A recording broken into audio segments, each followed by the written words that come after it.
No, the Brookses didn't have any children of their own. Okay. They each had 9 children by a former marriage. They were old when they got married. Oh.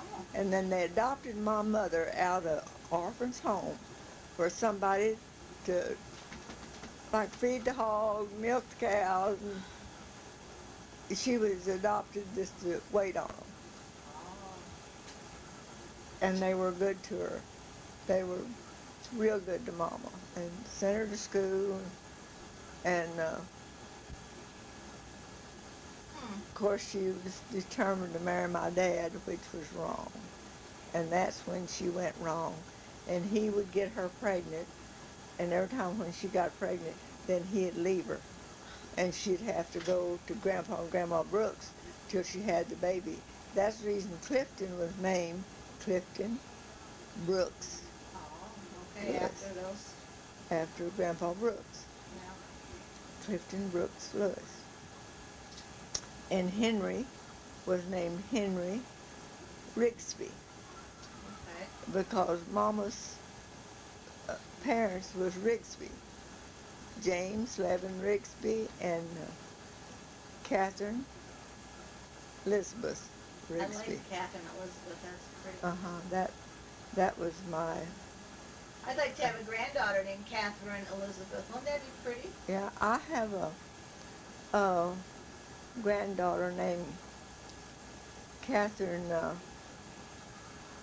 Sandy's oldest girl is Catherine, and then Kathy Schaefer's name for me. Is Catherine? It's, well, they named her Kathy, but the Kathy is after me, and her name is Kathy Jeanette. She's named after me, and Miss Schaefer. Her name is Jeanette. Jeanette, and she was a lovely, sweet person. Miss Schaefer is just. We went to school together. Oh, well, that's nice. She was a year ahead of me in school. Nettie was. Well, that was good that Grandma got into that, the Brooks family. Oh, you bet In it a way. was. I mean, maybe they worked That her. was a blessing. She had to work, but she got some education then. They sent her to school. And she was. So she married. Did she marry young? You She think? was 18. Oh, that's not too bad. Yeah. I wonder what she saw on Grandpa Lewis. Oh, he was a slicker. Was he older than her? 10 years.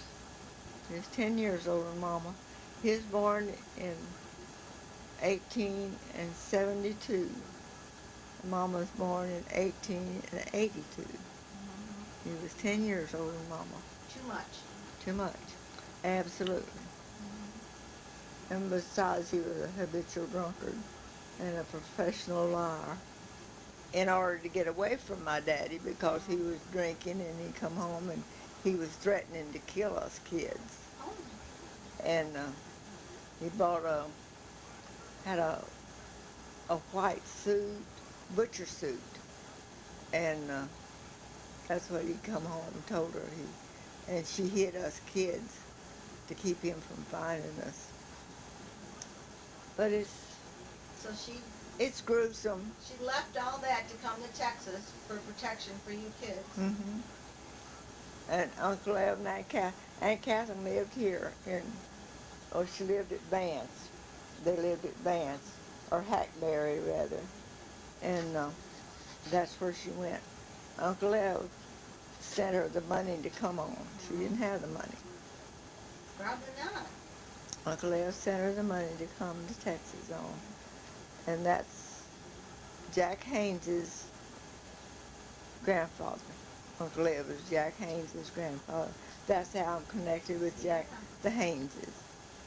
It's a long story. It does get all entwined, don't it? It really does. Yeah. And Bonnie, Jack's mother, is my first cousin, and she was 4 months older than I. So we grew up together. Yeah. And Now, the Hayneses pretty well off? not really. No. They're hard-working people. Hard-working, honest people. That's That's what I like about them.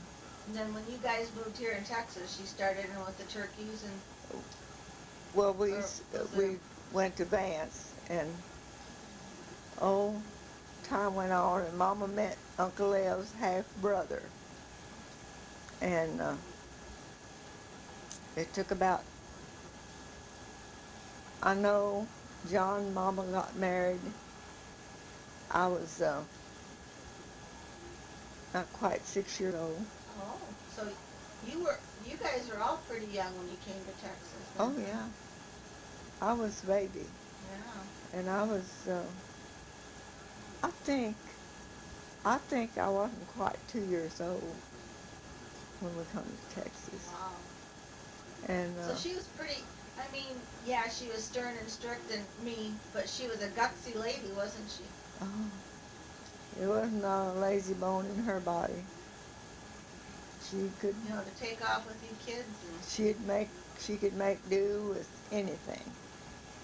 And she was really I know she sewed sacks together even after I was old enough to know and realize. And she took saw sacks and made them and sewed them together and made, then raked up leaves to make a mattress for us to sleep on. We didn't have a mattress. And then when the leaves all got squashed, Yeah. she'd dump them out and get more leaves and make a mattress. And it was probably And comfortable. then it was, it was wonderful to be able to sleep in a bed and sleep at the foot of the bed. The kids slept at the foot of the bed. Was it more comfortable down there? Well, it was warmer. 'Cause we just hugged Mama's feet. Yeah. So that's where the family bed started, huh? Hmm. And even after I was left a widow, when I was a widow and Willie was gone, Yeah. that's the way I slept. Oh, really? But I had a baby bed by the side of me, and that's where Ray and Roy slept, in the baby bed. And Betty and Crawford slept on each arm, and Bert and Stell slept at the foot of the bed and hugged. One of them had one of my legs, and one had the other leg. You didn't dare move, did you? That's the way we slept. I slept in bed with 4 children, and Ray and Roy was with the side of my bed.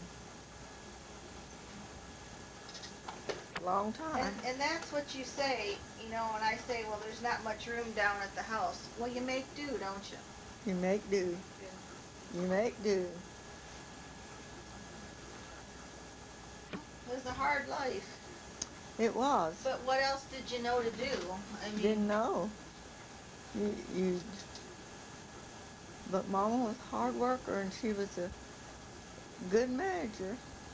I mean, she could make do on nothing. so she had some schooling then. You said she could read and all that. Oh yeah. So Oh yeah. the people who adopted her saw that she had education. The Brookses adopted her. And They were wonderful, wonderful people. And he was a doctor? Good. Her stepbrother was a doctor, Oh. and they had 2 boys. Was all the children they had.